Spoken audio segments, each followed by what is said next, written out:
ಹೇ hi, ನಾನು fly by ಕನ್ನಡಿಗ. ಯಾ ಇಲ್ಲಿದ್ದೀನಿ. ತುಂಬ ದಿನದಿಂದ ವ್ಲಾಗ್ ಮಾಡಬೇಕು ಅಂತ ತುಂಬ ಆಸೆ ಇತ್ತು, ಮಾಡೋಕ್ಕಾಗಿರಲಿಲ್ಲ. ಮತ್ತು ಇದೇನು ನನ್ನ ಫಸ್ಟ್ ವ್ಲಾಗ್ ಏನಲ್ಲ, ಬಟ್ ಆದರೆ ಒಂದೂವರೆ ವರ್ಷದ ಹಿಂದೆ ಒಂದು ಮೋಟೋ ವ್ಲಾಗ್ ಮಾಡಾಕಿದೆ. ಅದು ಥರದ್ದು ರಿವ್ಯೂ ಮಾಡಿದ್ದೆ, ಅದೇ ವಿಡಿಯೋ. ಸೊ ಅವತ್ತಿಂದ ಇವತ್ತವರೆಗೂ ಎಷ್ಟೊಂದು ಸರಿ ಟ್ರೈ ಮಾಡಿದ್ದೀನಿ ವೀಡಿಯೋಸ್ ಮಾಡಬೇಕು, ವ್ಲಾಗ್ ಮಾಡಬೇಕು ಅಂತ, ಬಟ್ ಮಾಡೋಕ್ಕಾಗಿರಲಿಲ್ಲ. ಏನಕ್ಕೆ ಅಂತ ಗೊತ್ತಿಲ್ಲ. ಇವತ್ತು ಮಾಡಬೇಕು ಅಂತ ತುಂಬ ಪ್ರೊಕ್ರಾಸ್ಟಿನೇಟ್ ಮಾಡಿ ಇವತ್ತು ಅದನ್ನು ಎಂಡ್ ಮಾಡಬೇಕು ಅಂತ ಬಂದಿದ್ದೀನಿ. ಸೊ ತಿಂಡಿ ತಿನ್ಬೇಕಾದ್ರೆ ಮಾತಾಡಬೇಕು ಅಂತ ಅನಿಸ್ತು. ಕ್ಯಾಮ್ರಾ ಆನ್ ಮಾಡಿದ್ದೀನಿ, ರೆಕಾರ್ಡಿಂಗ್ ಸ್ಟಾರ್ಟ್ ಮಾಡಿದ್ದೀನಿ, ತಿಂಡಿ ತಿಂತಾಯಿದ್ದೀನಿ. ಫ್ಲೈ ಬೈ ಏನಕ್ಕೆ ಅಂತಂದರೆ, ಫ್ಲೈ ಬೈ ಅಂದರೆ ಒಂದು ಪ್ಲ್ಯಾನೆಟ್ ಅಥವಾ ಒಂದು ಆಬ್ಜೆಕ್ಟ್ಗೆ ಇನ್ನೊಂದು ಆಬ್ಜೆಕ್ಟು ತುಂಬ ಹತ್ತಿರದಿಂದ ಪಾಸ್ ಆದಾಗ ಅದನ್ನು ಫ್ಲೈ ಬೈ ಅಂತ ಕರೀತಾರೆ. ಸೊ ನಾನು ಹಂಗೇನೆ ಪ್ರತಿಯೊಂದು ಆಸ್ಪೆಕ್ಟ್ ಆಫ್ ಲೈಫ್ಗೂ ತುಂಬ ಹತ್ತಿರದಿಂದ ಪಾಸಾಗಬೇಕು ಅಂತ ನನ್ನ ಮೈಂಡಲ್ಲಿದೆ. ಬಟ್ ಅದಕ್ಕೋಸ್ಕರ ಫ್ಲೈ ಬೈ ಅಂತ ಹೆಸರಿಡ್ತಾ ಇದ್ದೀನಿ. ಇನ್ನೇನು ಫ್ಲೈ ಬೈ ಅಂದರೆ ಝಗ್ ಅಂತ ಪಾಸ್ ಆಯ್ತದಲ್ಲ ಅದು. ನಿಮಗೂ ಗೊತ್ತಿರ್ಬೋದು, ಗಾಡಿಗಳಲ್ಲಿ ಫ್ಲೈ ಬೈ ಅಂತ ಕೊಡ್ತಾರೆ. ಒಂದು ಸಲ ಕಣ್ಮುಂದೆ ರಪ್ ಅಂತ ಪಾಸ್ ಆಗುತ್ತಲ್ಲ, ಆ ಥರ ಪ್ರತಿಯೊಂದು ಆಸ್ಪೆಕ್ಟ್ನು ಟಚ್ ಮಾಡಬೇಕು. ಮತ್ತು ನಾನು ಅದೇ ಥರ ಅಷ್ಟು ಫಾಸ್ಟಾಗೇ ಇರಬೇಕು ಅಂತ ಅಂದ್ಕೊಂಡು ಈ ಪೇಜ್ನ ಸ್ಟಾರ್ಟ್ ಮಾಡ್ತಾಯಿದ್ದೀನಿ. ಸೊ ನಿಮ್ಮೆಲ್ಲರೂ ಸಪೋರ್ಟ್ ಇರುತ್ತೆ ಅಂತ ಅನ್ಕೋತೀನಿ. ನಿಮ್ಮ ಹತ್ರನೇ ಮಾತಾಡ್ತಾ ಇರೋದು. ನಿಮ್ಮೆಲ್ಲರೂ ಸಪೋರ್ಟ್ ಇರುತ್ತೆ ಅಂತ ಅನ್ಕೋತೀನಿ. ಇವತ್ತಿನ ವ್ಲಾಗ್ ನನ್ನ ಫಸ್ಟ್ ವೀಡಿಯೋ ಅಂತ ಹೇಳೋಕ್ಕೆ ಬಂದಿದ್ದೀನಿ. ಸೊ ಸಪೋರ್ಟ್ ಮಾಡಿ. ಇಲ್ಲಿವರೆಗೂ ನೋಡ್ತಾ ಇರಾ ಅಥವಾ ಇನ್ನೂ ನನ್ನ ಮಾತು ಕೇಳಿಸ್ಕೊತಾ ಇರಾ ಅಂತಂದರೆ ನಿಮಗೆಲ್ಲೋ ಪ್ರಾಬಬ್ಲಿ ಇಷ್ಟ ಆಗಿರುತ್ತೆ, ಅಥವಾ ಜಸ್ಟ್ ಹಂಗೆ ಕ್ಯೂರಿಯಾಸಿಟಿಗೆ ಬಂದಿರ್ತೀರಾ, ಹೋಗೋದೈತೀರಾ. ಒಂದೇ ಒಂದು ನಿಮ್ಮ ಸಬ್ಸ್ಕ್ರೈಬ್ ಬಟನ್ ಒತ್ತಿ ಸಪೋರ್ಟ್ ಮಾಡಿ. ಏನಕ್ಕೆ ಅಂತ ಗೊತ್ತಿಲ್ಲ, ತುಂಬ ದಿನದಿಂದ ಅನ್ಕೋತಾ ಇದೆ ವೀಡಿಯೋಸ್ ಮಾಡಬೇಕು, ವ್ಲಾಗ್ ಮಾಡಬೇಕು ಅಂತ. ಕೆಲವೊಂದು ಸರಿ ರೆಕಾರ್ಡ್ ಮಾಡಿರ್ತೀನಿ ನಾನು, ಅಪ್ಲೋಡ್ ಮಾಡೋಕ್ಕಾಗಿರಲ್ಲ. ಅಥವಾ ಏನು ಅಪ್ಲೋಡ್ ಮಾಡೋಕ್ಕೆ ಒಂಥರ ಇನ್ಸೆಕ್ಯೂರಿಟಿನೋ ಅಥವಾ ಇಂಟ್ರೋವರ್ಟ್ ಥರನೋ, ಯಾರೋ ನೋಡ್ಬಿಟ್ಟು ಏನೋ ಜಡ್ಜ್ ಮಾಡಿಬಿಡ್ತಾರೆ ಅನ್ನೋ ಏನೋ ಒಂದು ಕಾರಣಕ್ಕೆ ರೆಕಾರ್ಡ್ ಮಾಡಿದ್ದನ್ನ ಅಪ್ಲೋಡ್ ಮಾಡಿಲ್ಲ. ಸೊ ಇವಾಗ ಅದನ್ನೆಲ್ಲ ಓವರ್ಕಮ್ ಮಾಡಿ ಅಪ್ಲೋಡ್ ಮಾಡಬೇಕು ಅಂತ ವೀಡಿಯೋ ಮಾಡ್ತಾಯಿದ್ದೀನಿ. ಬಟ್ ಬೇರೆಯವ್ರು ಜಡ್ಜ್ ಮಾಡಿಬಿಡ್ತಾರೆ ಅನ್ನೋದೆಲ್ಲ ಇವಾಗ ಸ್ವಲ್ಪ ಕಡಿಮೆ ಆಗಿದೆ ಗುರು. ನಿಧಾನಕ್ಕೆ ಮೈಂಡ್ಸೆಟ್ನ ಸರಿ ಮಾಡಿಕೊಂಡು ಮುಂದೆ ಹೋಗೋದ್ರ ಕಡೆ ಫೋಕಸ್ ಮಾಡ್ತಾಯಿದ್ದೀನಿ.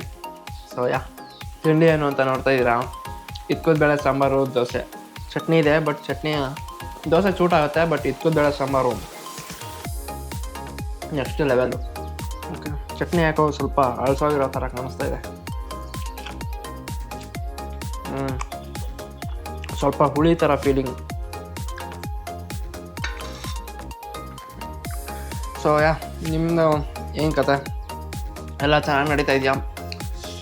ಎಲ್ಲರೂ ಅಂದ್ಕೊಂಡಂಗೆ ಕೆಲಸಗಳನ್ನು ಮಾಡ್ತಾಯಿದ್ದೀರಾ? ಅಂದ್ಕೊಂಡಿದ್ದ ದಾರಿಲೇ ಸಾಕ್ತಾಯಿದ್ದೀರಾ? ಕಮೆಂಟ್ ಸೆಕ್ಷನಲ್ಲಿ ಕಮೆಂಟ್ ಹಾಕಿ. ನಾನು ಓದ್ತಾ ಇರ್ತೀನಿ, ಕ್ಯೂರಿಯಸ್ ಆಗಿ ಕಾಯ್ತಾ ಇರ್ತೀನಿ ಓದೋಕ್ಕೆ. ಗೊತ್ತಿಲ್ಲ, ನಾನು ಫಸ್ಟ್ ಬ್ಲಾಗ್ ಅಲ್ವಾ, ಅಂದರೆ ಅಪ್ಲೋಡ್ ಮಾಡೋಕ್ಕೆ ರೆಕಾರ್ಡ್ ಮಾಡ್ತಾರೋ ಫಸ್ಟ್ ಬ್ಲಾಗ್ ಅಲ್ವಾ, ಅದಕ್ಕೆ ಸ್ವಲ್ಪ ಏನು ಮಾತಾಡಬೇಕು ಅಂತ ಗೊತ್ತಾಯ್ತಲ್ಲ, ನಿಜವಾಗ್ಲೂ ಗೊತ್ತಾಯ್ತಲ್ಲ ನನಗೆ. ಎಲ್ಲಿಂದ ಸ್ಟಾರ್ಟ್ ಮಾಡಬೇಕು, ಅಥವಾ ಇನ್ನೊಬ್ಬರ ಜೊತೆ ಮಾತಾಡಬೇಕಾದ್ರೆ, ಇನ್ನೊಬ್ಬರ ಜೊತೆ ಕಾನ್ವರ್ಸೇಷನ್ ಮಾಡಬೇಕಾದ್ರೆ ಆ ಕಾನ್ವರ್ಸೇಷನ್ನ ಹೆಂಗೆ ಎಂಗೇಜಿಂಗ್ ಆಗಿ ಇಡಬೇಕು ಅಂತ ಗೊತ್ತಿಲ್ಲ, ಕಲಿತೀನಿ. ಇವಾಗ ನನ್ನ ಗ್ರ್ಯಾಜುಯೇಷನ್ ಮುಗಿದಿದೆ, ಹೋದ ವರ್ಷ ಮುಗೀತು. 2025 ಪಾಸ್ಡ್ ಔಟ್ ಬ್ಯಾಚು. ಇಂಜಿನಿಯರಿಂಗ್ ಮಾಡಿದ್ದೀನಿ, ಕಂಪ್ಯೂಟರ್ ಸೈನ್ಸು.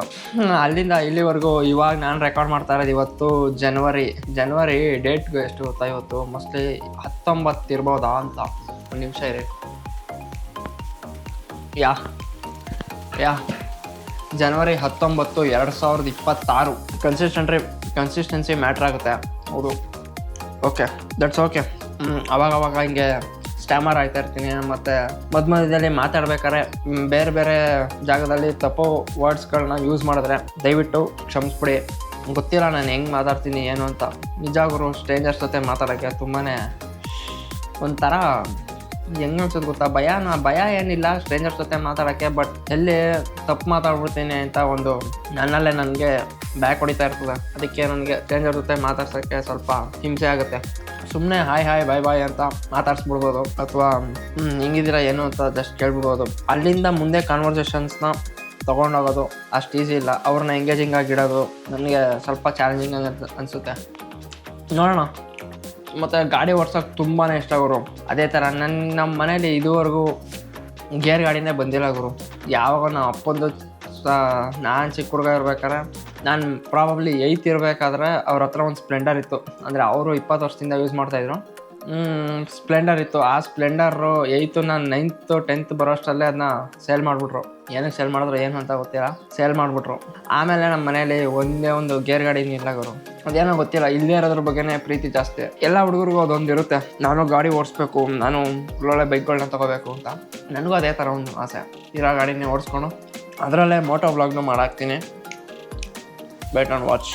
ಮೋಟೋ ವ್ಲಾಗ್ ಮಾಡೋಕ್ಕೆ ತುಂಬ ಇಷ್ಟ ಅವರು. ಬೇರೆ ಬೇರೆ ಗಾಡಿಗಳು, ಹೊಸ ಗಾಡಿಗಳನ್ನ ರಿವ್ಯೂ ಮಾಡಬೇಕು, ಅದರ ಕಂಪ್ಲೀಟ್ ಸ್ಪೆಸಿಫಿಕೇಷನ್ನ ಇಲ್ಲಿ ಯೂಟ್ಯೂಬ್ ಚಾನಲಲ್ಲಿ ಹಾಕಬೇಕು. ತುಂಬಾ ಪ್ಲ್ಯಾನ್ಸ್ ಇದೆ. ಸಬ್ಸ್ಕ್ರೈಬ್ ಮಾಡಿಕೊಡ್ರಿ.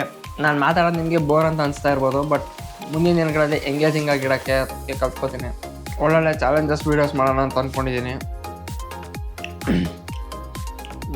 ಒಳ್ಳೊಳ್ಳೆ ಚಾಲೆಂಜಸ್ ವೀಡಿಯೋಸ್ ಮಾಡೋಣ ಅಂತ ಅಂದ್ಕೊಂಡಿದ್ದೀನಿ. ಒಂದಷ್ಟು ಜಾಗಗಳನ್ನ ಎಕ್ಸ್ಪ್ಲೋರ್ ಮಾಡೋದಿದೆ, ಒಂದಷ್ಟು ಮೋಟೋ ವ್ಲಾಗ್ನ ಮಾಡೋದಿದೆ. ನೋಡೋಣ, ಎಲ್ಲದನ್ನು ಒಟ್ಟಿಗೆ ತೊಗೊಳೋಕ್ಕಾಗುತ್ತಾ.